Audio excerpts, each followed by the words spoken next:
I want to say this, and I want everybody to listen. I have no intention of downplaying the vitally important contribution of our great employees in our city. I'm just being realistic. In 2012, 4 of the city's labor contracts will be renegotiated, and we'll work closely with our collective bargaining units to make sure that they're as flexible and realistic as possible. Now, shifting back to our community, you may recall that last year I encouraged Sheriff McCoy and Chief Settings Guard to lead the discussion on a possible combined county-city police force with an eye towards efficiently improving public safety. Acknowledging considerable logistical obstacles, I proposed a target of achieving this consolidation within 5 years. And I'm happy to report that recently the chief and the sheriff, along with our city manager and county administrator, attended a conference on law enforcement mergers and consolidations, which was held in Chicago. The conference featured speakers from many locations across the country, sharing the experiences of their jurisdictions relative to varying forms of metro or countywide law enforcement initiatives. Armed with their learnings from this conference, the next steps will be additional study, followed by site visits to learn from those who have gone down this road and what their successes and failures were. One of the most significant steps coming in the near future will be the formation of a working group comprised primarily of members of the Peoria Police Department and the Sheriff's Office who will perform the bulk of the research and data gatherings as we go forward. This will be the most substantial piece of the puzzle, and I appreciate their hard work to date. Despite the budget challenges that I've noted, we experienced several areas of success. The police department had many positives and also some areas where more work is needed.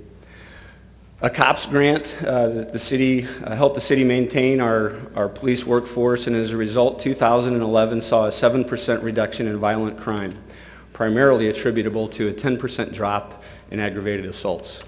Although the local media apparently missed it, we also achieved a 30% drop in homicides in 2011.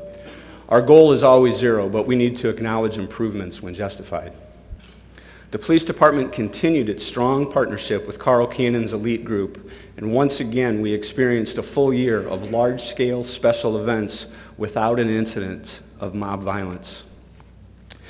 While the number of homicides dropped last year, in August, Peoria experienced the tragic death of 8-year-old Albert Billups, who was the victim of a drive-by shooting while he slept in his bed. His death prompted the formation of a special police unit that worked tirelessly through the summer and early fall to search for his killer. Albert's killer has not been identified yet, but this case helped shed light on the activity of multiple career criminals operating in Peoria. And I'm proud to announce that in 2012, the Peoria Police Department and the Peoria County Sheriff's Office will join forces with the U.S. Attorney's Office, the Peoria County State's Attorney, and other significant state and federal law enforcement personnel to form a full-time task force whose mission will be to target the most violent of criminal offenders in our community and bring them to justice. The task force will place a laser-like focus in a coordinated effort to drastically reduce gun crimes in our city. While law enforcement does their part, we as private citizens and businesses in our community will have a role to play in this effort as well. Soon we will be announcing a community-wide engagement based on a Department of Justice-backed program to help us reduce shootings in Peoria. The initiative will begin with a Peoria Reads-type community event involving David Kennedy's book titled Don't Shoot. You'll see his impressive bio on the screen behind me. And we're attempting to get Mr. Kennedy involved in this project, and I think we'll be successful. Local media and social agencies are helping with the project, and I'm asking for your commitment to participate in the program as well. We all need to take ownership and be part of making our community safer. So look for more information on the Don't Shoot project very soon. In other city departments, the Peoria Fire Department was successful in receiving a SAFER grant for $1.2 million to maintain their current staffing levels and assure our citizens that we have the capabilities to respond within critical safety timelines. Our ongoing relationship with AMT continues to benefit both the city and AMT.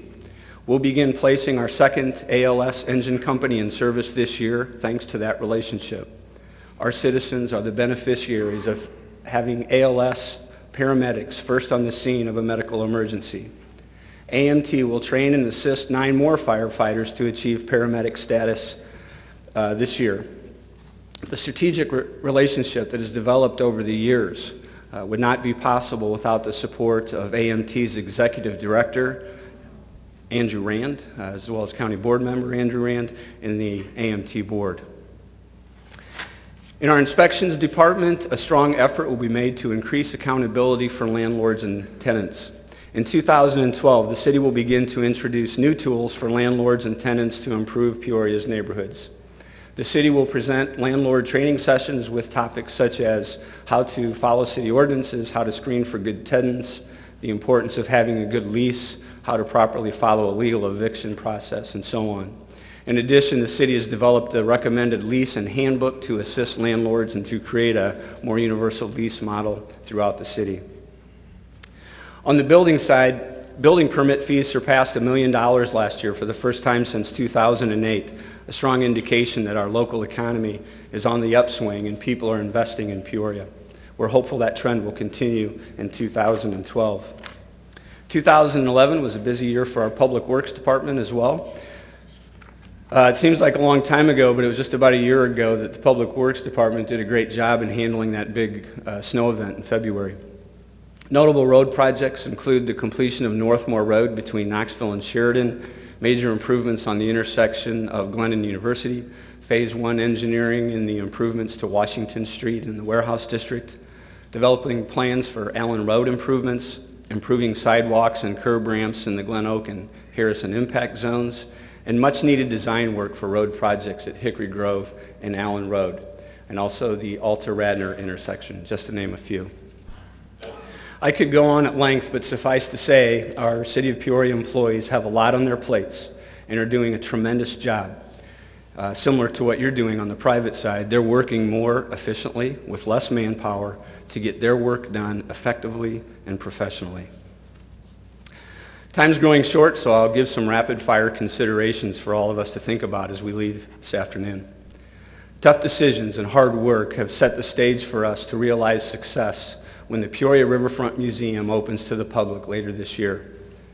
Like so many things in our community, the museum and Caterpillar Visitor Center would not be possible without the strong financial and corporate support from Caterpillar Inc. I cannot imagine where this community would be if it weren't for the presence of Caterpillar. In addition to great jobs, they put big bucks back into our community. On behalf of the entire region, thank you to Doug Oberhelman and Team Caterpillar for the exceptional example of a good corporate citizen that they make to the world by giving strong support to the communities where they do business. The Pure Marquette Marriott and the Marriott Courtyard, another example of public-private partnerships, will happen. It's been challenging. But Gary Matthews deserves a lot of credit for bringing this project to downtown Peoria, folks. It will finally allow us to capitalize on the investment that we made in this civic center by upgrading convention facilities several years ago. The Marriott project is going to be the catalyst that revives downtown Peoria. And we all know the prestige that Bradley University brings to Peoria. Bradley concluded their campaign for a Bradley Renaissance, raising $161 million. The largest fundraising effort in the university's history. Construction continues on the $22 million expansion and renovation at Westlake Hall. The $50 million Renaissance Coliseum on Main Street is nothing short of awesome. And the $13 million Main Street Commons opened to Bradley students last summer. Congratulations to President Glasser and her team at Bradley. The City Council is committed to assist Bradley's continued growth.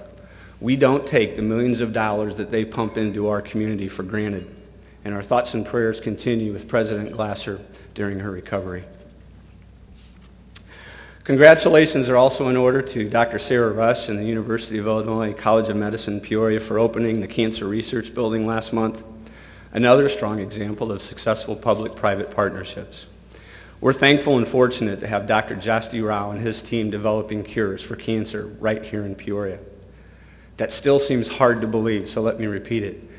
Dr. Jasti Rao and his team are developing cures for cancer right here in Peoria. Have you thought about how well these public-private partnerships are working in Peoria? The museum, the University of Illinois Cancer Center, the Marriott. None would be happening without that type of collaboration. It works. As I mentioned at the start, one of our sponsors today, RLI, is growing too. RLI is announcing a $14 million multi-year renovation project to make improvements to their Peoria office campus. Founded in 1965, RLI currently has 360 employees in Peoria and 863 employees nationwide.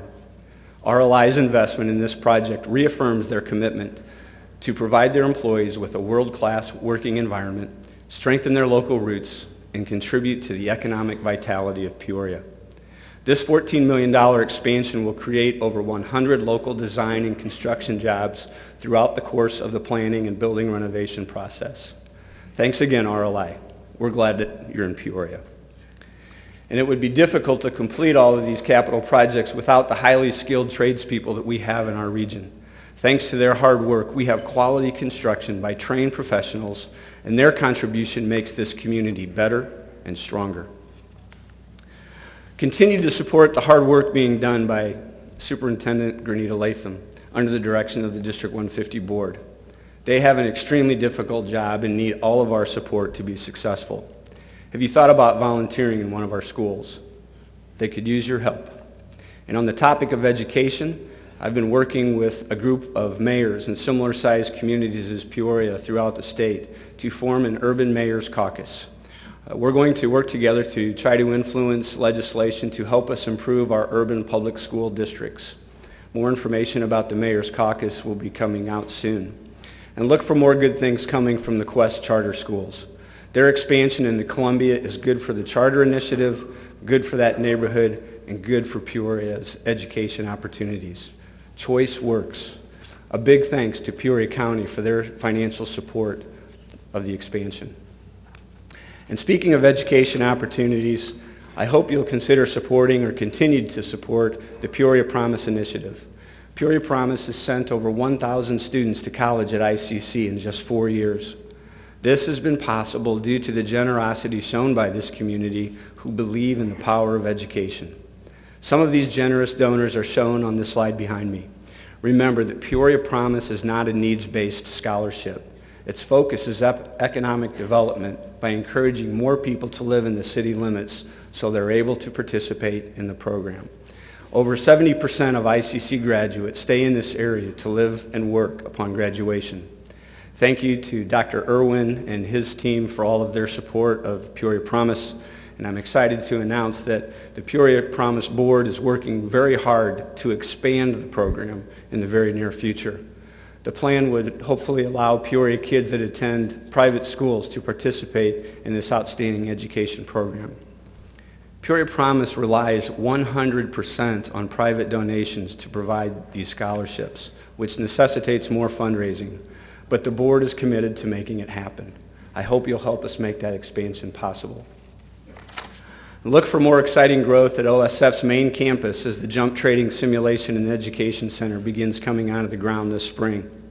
In addition to adding a state-of-the-art simulation and education lab to their campus, this $50 million project will spin off much-needed funds to help us revitalize the East Village Growth Cell TIF.